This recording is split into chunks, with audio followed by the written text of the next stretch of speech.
Hello everyone! Ayan na yung gawa kong macaroni salad para bukas. May makain kami after mass. Ito na siya. Mamaya ilagay ko na lang sa mga lagayan.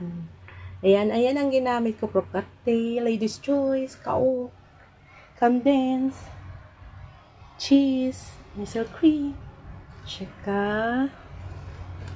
ano ba tawag do? Raisin. Tsaka dalawang ganito. Macaroni. And ito na siya, guys. Okay na siguro to, ah. Ano parang kulang? Siguro wala nang kulang. Parang kumpleto na lahat to. Ito na siya. Makakain na tayo bukas. Ito na.